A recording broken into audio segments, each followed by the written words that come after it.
Bismillahirrahmanirrahim. Assalamualaikum warahmatullahi wabarakatuh. Anak-anakku semua, hari ini kita akan belajar tentang penyajian data dan distribusi frekuensi. Materi sudah saya share di aplikasi psikologinya untuk pengertian statistika, jenis statistika, dan yang lainnya. Nah, untuk penyajian data, di sini saya akan jelaskan ya. Penyajian data itu ada dua macam, yaitu berupa tabel dan berupa diagram ya. Di mana yang diagram terdiri dari 3 jenis, yaitu diagram batang, diagram garis, dan diagram lingkaran. Nah, sekarang saya akan menjelaskan bagaimana cara membuat tabel dari suatu data ya. Ini di sini diberikan data hasil ujian semester kelas 12 mata pelajaran matematika. Ini kalian bisa lihat ya.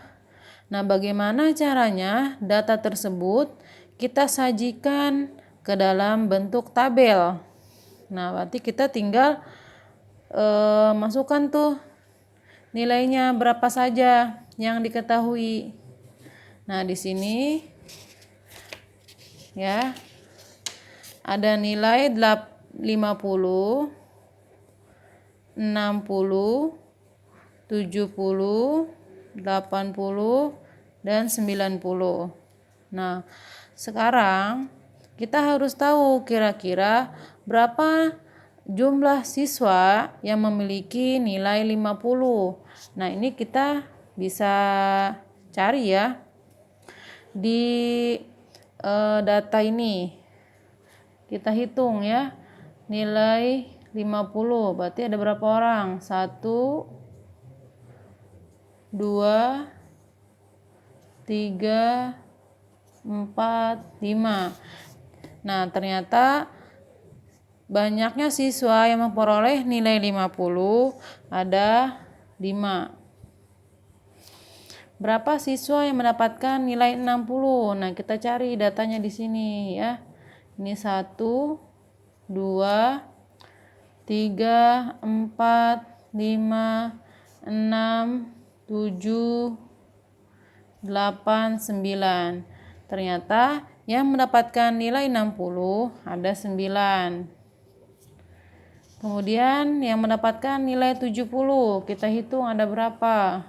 1, 2, 3, 4, 5, 6, 7. Ada 7. Kemudian yang mendapatkan nilai 80. 1, 2,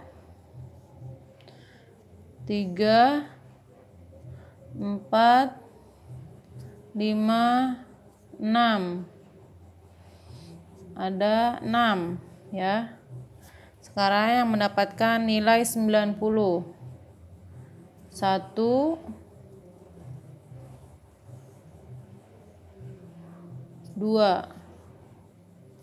Nah, sepertinya ini ada yang kelewat ya. Yang mendapatkan nilai 70. Ini kurang 1 nih. Berarti semuanya ada 8 ya. Ini kelewat 1. Nah, jumlah datanya ada berapa semua? Ini jumlah datanya ada 30 ya. Ada 30. Coba kita hitung. Benar tidak jumlahnya 30? 5 ditambah 9, 14. 14 ditambah 8, 22. 22 ditambah 6 sama dengan 28. 28 ditambah 2 sama dengan 30. Berarti ini benar ya, jumlahnya ada 30. Nah, untuk membuat tabel, kalian pertama harus juga membuat judulnya ya. Judulnya tabel data hasil ujian. Kemudian ini ada kolom nilai dan ini ada kolom untuk frekuensi. Nah, tabel yang kita buat ini bisa disebut juga dengan tabel distribusi frekuensi tunggal ya. Kenapa dia tunggal? Karena nilainya nilai tunggal. Nah, dan tabel distribusi frekuensi tunggal biasanya untuk data yang sedikit ya, tidak banyak. Nah, kalau misalkan datanya lebih dari misalkan 40 atau sampai 100, nanti kita akan buat tabel distribusi frekuensi berkelompok. Nah, beginilah cara membuat tabel distribusi frekuensi tunggal. Sampai di sini semoga kalian bisa memahaminya ya. Nah, sekarang kita lanjutkan bagaimana cara menyajikan data tersebut ke dalam bentuk diagram. Nah, tadi sudah saya jelaskan bahwa ada 3 jenis diagram. Yang pertama diagram batang, diagram garis, dan diagram lingkaran. Nah, bagaimana cara membuatnya? Kita buat dalam bidang kartesius ya. Ini ada yang horizontal, ada garis horizontal, dan ada garis vertikal. Nah, biasanya garis horizontal itu memuat nilai ya. Misalkan kita masukkan nilainya berapa? Tadi ini ada nilai 50, 60, 70, 80, 90. Kok ini kenapa garisnya seperti ini? Kayak detakan jantung. Kenapa ada seperti ini? Ini ada maknanya ya. Kenapa kita gambar garis seperti ini? Karena harusnya kan mulainya dari 1 ya, karena kita langsung sampai 50, jadi kita gunakan seperti ini ya. Ini maknanya garis zigzag ya. Jadi maknanya itu karena tidak dimulai dari angka 1. Ini tadi yang garis horizontal ini untuk kolom nilai ya, untuk nilai. Nah, terus untuk yang garis vertikal ini kita buat untuk frekuensi ya. Ini buat untuk frekuensi. Frekuensinya ada, ini harus berurutan ya, dari yang terkecil sampai yang terbesar. Berarti saya ambil dari 2, 4, 6, 8, 10. Nah, sekarang kita tinggal buat diagram batangnya sesuai tabel yang sudah kita buat ya. Nah, tadi nilai 50 itu ada berapa frekuensinya? 5 ya.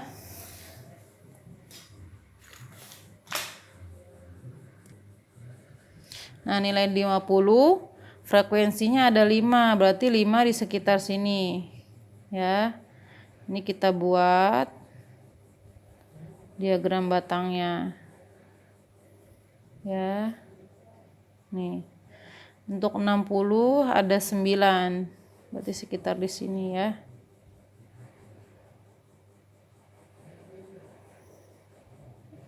Sorry nih.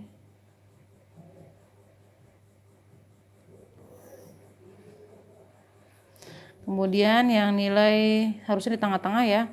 Yang nilai 70 ada 8. 70 ada 8. Berarti di sini.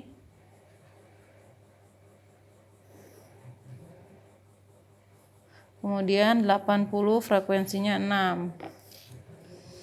Ini 6 ya.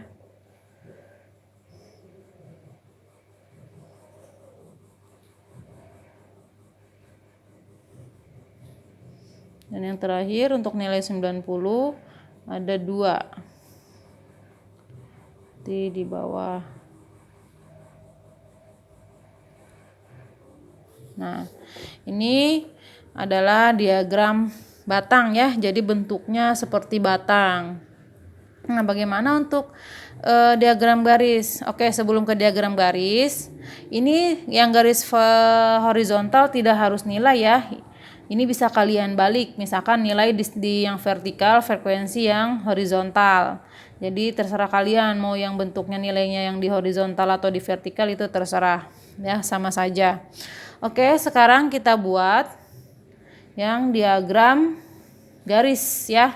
Diagram garis sama kita masukkan dulu ya, sama saya sesuai dengan diagram batang ya. Berarti ini untuk horizontal untuk nilai, kemudian yang vertikal untuk frekuensi.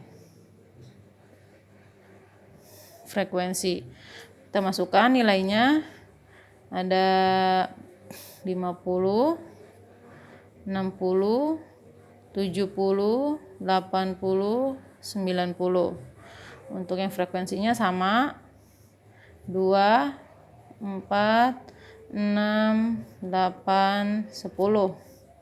Dah. Sekarang kita buat diagram garisnya ya. Sama seperti yang tadi. 50 berapa frekuensinya? 50 frekuensinya 5, berarti di sekitar sini. Ini sebuah titik aja kita buatnya. 60 frekuensinya 9 ya. Frekuensinya 9 sekitar di sini. Yang 70 frekuensinya ada 8 di sini. 80 frekuensinya ada 6. Kita buat di sini. Untuk yang 90 frekuensinya ada 2. Nah, ini kita tinggal sambungkan ya antara titik satu dengan titik yang lainnya ya. Berarti ini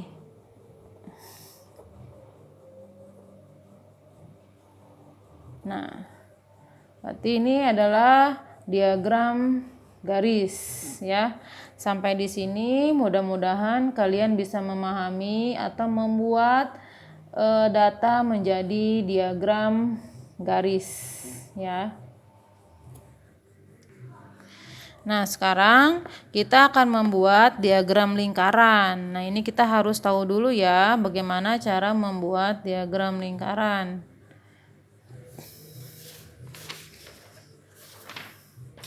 Nah, untuk nilai ini ada formula ya.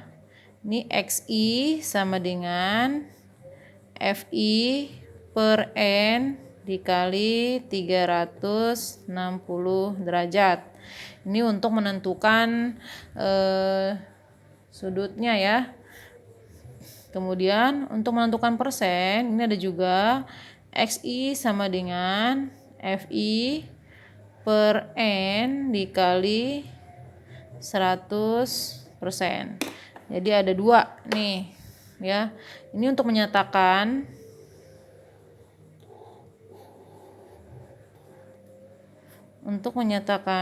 sudut dan menyatakan persen. Nah, sekarang kita cari dulu nih ya. Untuk nilai 50. Berarti untuk nilai 50 berapa FI-nya? Tadi kan 5. N-nya kita tahu, N-nya itu adalah jumlah datanya. Jumlah datanya berapa? Jumlah datanya adalah 30 ya. 30 dari mana? Ini jumlah data hasil ujian semester kelas 12. Jumlah datanya ada 30. Jadi ini N-nya sama dengan 30 ya. Nah, ini dikali 360 derajat. Berapa hasilnya? Oke, ini tadi untuk data 50, ini frekuensinya ada 5. Jumlah datanya 30 dikali 360. Ini dicoret ya. Ini sama dengan 12. Ya. 12 dikali 5 sama dengan berapa? Ini 60 derajat. Nah, untuk data yang 60 60 berapa datanya? Jumlah datanya ada 9. Berarti 9 per 30 dikali 360 derajat.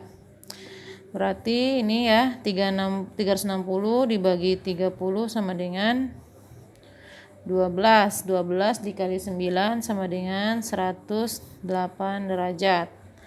Dilanjut untuk yang nilai 70. Ya.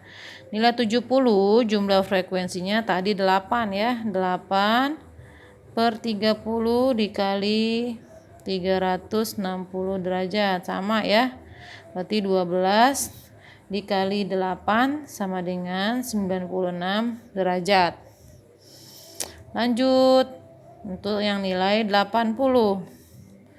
Jumlah frekuensinya ada 6. Berarti 6 per 30 dikali 360 derajat. Berarti 360 sama ya 12 dikali 6. Ini sama dengan 72 derajat. Untuk yang nilai 90 nih berapa? 2 ya. 2 per 30 dikali 360 derajat. Sama ya, berarti 12 dikali 2 sama dengan 24 derajat. Nah, ini kita sudah tahu nih ya derajatnya. Ini kalau dijumlah semuanya data link 50 sampai 90 ini jumlahnya 360 derajat. Ini kalian tinggal membuat ke dalam diagram lingkarannya. Nah, bagaimana cara kita menghitung persen? Nah, caranya sama ya. Bedanya ini kita ganti menjadi 100%. Nah, sekarang kita aplikasikan ke dalam diagram lingkarannya. Nah, untuk menggambar di lingkaran, ini kalian bisa menggunakan jangka ya. Bisa menggunakan jangka dan busur ya. Ini saya sudah buat sudutnya ya. Ini saya sudah buat. Harusnya ini menggunakan, kalian bisa menggambar menggunakan busur ya. Nah, ini untuk nilai 50, untuk nilai 60, 70, 80, ini untuk nilai 90 ya. Jadi ini kalian menggunakan untuk menggambarnya kalian bisa menggunakan busur dan jangka. Ya. Oke, sampai di sini bisa dipahami. Nah, untuk persenannya ini bisa kalian cari juga ya menggunakan tadi persen. Misalkan berapa persen untuk yang nilai 50, ini bisa kalian cari. Ya, tadi caranya sama. Ya, dengan menggunakan rumus ini. XI sama dengan FI per N kali 100%. Seperti itu. Sampai di sini bisa dipahami ya. Semoga yang kita pelajari hari ini bermanfaat. Nanti kita lanjutkan di cara membuat tabel distribusi frekuensi kelompok.